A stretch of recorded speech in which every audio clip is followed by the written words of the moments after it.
বিশ্বের দুই সবচেয়ে বড় গণতন্ত্র আমেরিকা আর ভারত। আচ্ছা, তাদের মধ্যে যে সম্পর্কটা সেটা কিন্তু শুধু জটিলই না, বিশ্ব রাজনীতির জন্যও ভীষণ গুরুত্বপূর্ণ। এটা এমন একটা পার্টনারশিপ যা প্রয়োজনের খাতিরে তৈরি হয়েছে, কিন্তু এর গভীরে রয়েছে নীতির প্রশ্ন। এই আলোচনায় আমরা ঠিক এই মূল দ্বন্দ্বটাকেই বোঝার চেষ্টা করব। দেখুন, একদিকে আমেরিকার দরকার একজন শক্তিশালী পার্টনার, আবার অন্যদিকে ভারত তার কৌশলগত স্বাধীনতার ঐতিহ্য থেকে সরতে চায় না। তো প্রশ্নটা হলো, এটা কি শুধুই একটা প্রয়োজনীয়তার পার্টনারশিপ, নাকি এর মধ্যে নীতির একটা সংঘাতও লুকিয়ে আছে?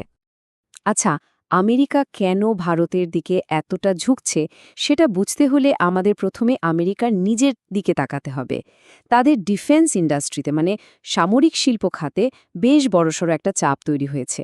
চলুন দেখি ঠিক কি ঘটছে সেখানে।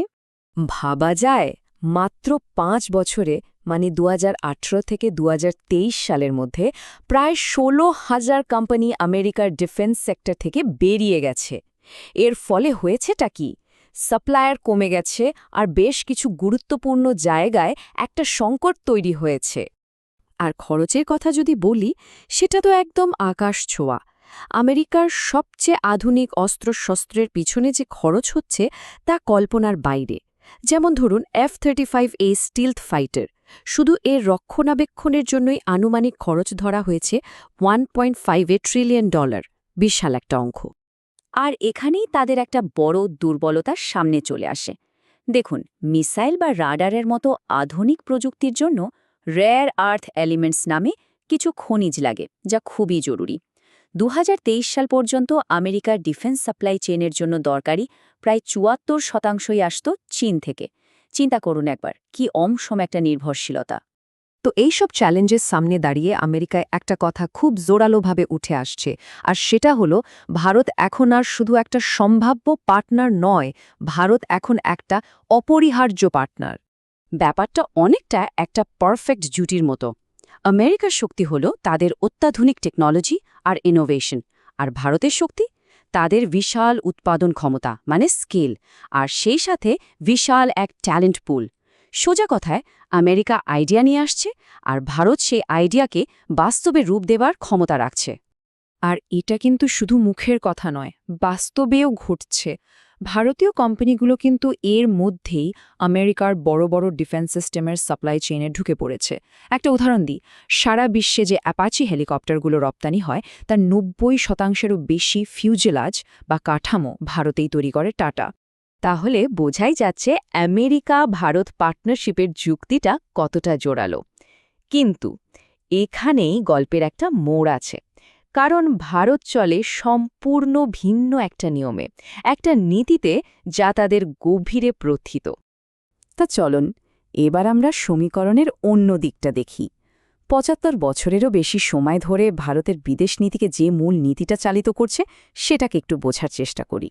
ভারতের এই অ্যাপ্রোচকে সংজ্ঞায়িত করার জন্য একটা শব্দ ব্যবহার করা হয়, আর সেটা হল স্ট্র্যাটেজিক অটোনমি বা কৌশলগত স্বায়ত্তশাসন। এই সম্পর্কটা বুঝতে হলে এই শব্দটার মানে বোঝাটা কিন্তু খুব জরুরি। এর মানে কিন্তু একা থাকা বা আইসোলেশন নয়, এর আসল মানে হল নিজের পছন্দ ধরে রাখার স্বাধীনতা, অর্থাৎ কোনো মিলিটারি জোটে আটকা না পড়ে নিজের দেশের স্বার্থ অনুযায়ী বিভিন্ন দেশের সাথে কাজ করার ক্ষমতা। আর এই ধারণাটা কিন্তু সময়ের সাথে সাথে বদলেছে। ১৯৪৭-এ যেটা ছিল কোল্ড ওয়ারের সময়কার নন অ্যালাইনমেন্ট বা জোট নিরপেক্ষতা, সেটাই ১৯৯১-এর পর অর্থনৈতিক উদারীকরণের সাথে আরও বাস্তবসম্মত হয়ে ওঠে। আর আজকে সেটা একটা নতুন রূপ নিয়েছে, যাকে বলা হচ্ছে মাল্টি অ্যালাইনমেন্ট বা বহুমুখী জোট। আচ্ছা, তো এই মাল্টি অ্যালাইনমেন্টের ব্যাপারটা আজকের এই জটিল দুনিয়ায় বাস্তবে দেখতে কেমন? ভারত এটা কিভাবে করে? এখানেই বিষয়টা খুব ইন্টারেস্টিং হয়ে ওঠে। দেখুন, ভারত একই সাথে কোয়াডের মতো গোষ্ঠীর সদস্য, যেখানে আমেরিকা, জাপান, অস্ট্রেলিয়া আছে। আবার ব্রিক্স বা এসসিওর মতো গোষ্ঠীরও সদস্য, যেখানে রাশিয়া আর চীনও আছে। মানে যারা একে অপরের প্রতিদ্বন্দ্বী, ভারত তাদের সবার সাথেই কাজ করছে। এটাই হলো স্ট্র্যাটেজিক অটোনমির একেবারে আদর্শ উদাহরণ। সুতরাং মূল কথা হল, ভারত কোনো একটা নির্দিষ্ট ক্যাম্পে নিজেদের আটকে ফেলতে চায় না, তারা সবসময় নিজেদের কাজ করার স্বাধীনতাটা বজায় রাখতে চায়। এতেই একটা বড় প্রশ্ন বা ধাঁধা তৈরি হয়। যদি চিরাচরিত মিলিটারি অ্যালায়েন্স বা সামরিক জোট সম্ভব না হয়, তাহলে এই যে আমরা অপরিহার্য পার্টনারশিপের কথা বলছি, সেটার আসল চেহারাটা কেমন হবে? আর এখানে একটা নতুন মডেল সামনে আসছে। এটা কোনো বাধা ধরা চুক্তির ওপর নির্ভর করে না, বরং এটা দাঁড়িয়ে আছে কিছু বাস্তবসম্মত নীতির ওপর, যেমন একসাথে টেকনোলজি ডেভেলপ করা, একসাথে উৎপাদন করা আর একে অপরের ইন্ডাস্ট্রিয়াল ক্যাপাসিটিকে আরও শক্তিশালী করা। বলা যেতে পারে এটা একবিংশ শতাব্দীর জন্য তৈরি একটা নতুন ধরনের পার্টনারশিপ, এমন একটা মডেল যা ভারতের স্বায়ত্তশাসনকে পুরোপুরি সম্মান জানায়, আবার একই সাথে আমেরিকার কৌশলগত লক্ষ্যগুলো পূরণেও সাহায্য করে। আর এই আমেরিকা ভারতের অনন্য সম্পর্কটা হয়তো আমাদের ভবিষ্যতের আন্তর্জাতিক সম্পর্ক কেমন হতে পারে তারই একটা ঝলক দেখাচ্ছে।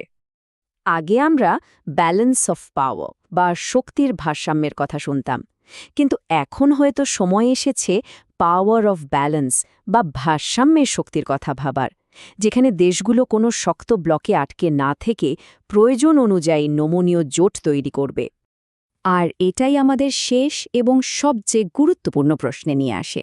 আজকের এই মাল্টিপোলার দুনিয়ায় যেখানে বড় শক্তিগুলোর মধ্যে প্রতিযোগিতা চলছে, সেখানে কি এই নতুন ফ্লেক্সিবল পার্টনারশিপের মডেলটাই পুরনো অনমনীয় জোটের চেয়ে বেশি শক্তিশালী আর টেকসই বলে প্রমাণিত হবে?